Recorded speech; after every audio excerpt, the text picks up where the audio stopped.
আসসালামু আলাইকুম। সবাই কেমন আছেন? আজকে আপনাদের সাথে একটা বিষয় শেয়ার করি।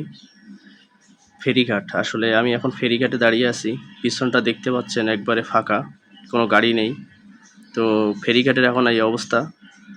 আগে একটা সময় ছিল মানুষ ফেরির জন্য ওয়েট করতো, এখন ফেরি মানুষের জন্য ওয়েট করে কখন গাড়ি আসবে তাই। পদ্মা সেতু হওয়ার পর থেকে আসলে ঢাকা শহরে যারা এক সাইডে থাকে সাভার, এই অঞ্চলের মানুষগুলা পদ্মা দিয়ে যাওয়া আসা করে না। তারা এই ফেরিঘাট দিয়ে যাওয়া আসা করার কারণে তাদেরকে খুব একটা ভোগান্তির মধ্যে পড়তে হচ্ছে বর্তমানে, যে জন্য জার্নিটা একটু বড় হয়ে যাচ্ছে এখন আগের তুলনায়। সবাই হাঁটাহাঁটি করতেছে।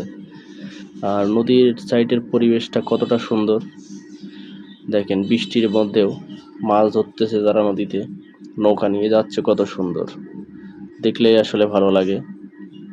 তো মূল বিষয় যেটা, এখানে এমন একটা সময় ছিল যে প্রচুর পরিমাণে জ্যাম থাকতো, মানুষের কতটা ভোগান্তি, গাড়িই থাকতো না।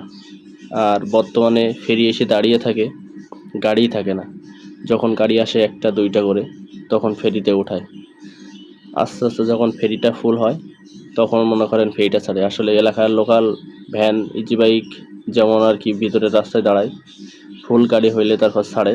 ঠিক এমনটা অবস্থা হয়ে গেছে ঢাকা শহরে আসার জন্য এই ফেরিঘাটে। তো দেখেন, কয়েকটা গাড়ি আস্তে আস্তে আসতেছিল, তারপরে দেখলাম কিছু গাড়ি একসাথে ছাড়লো, তারপর চলে গেল।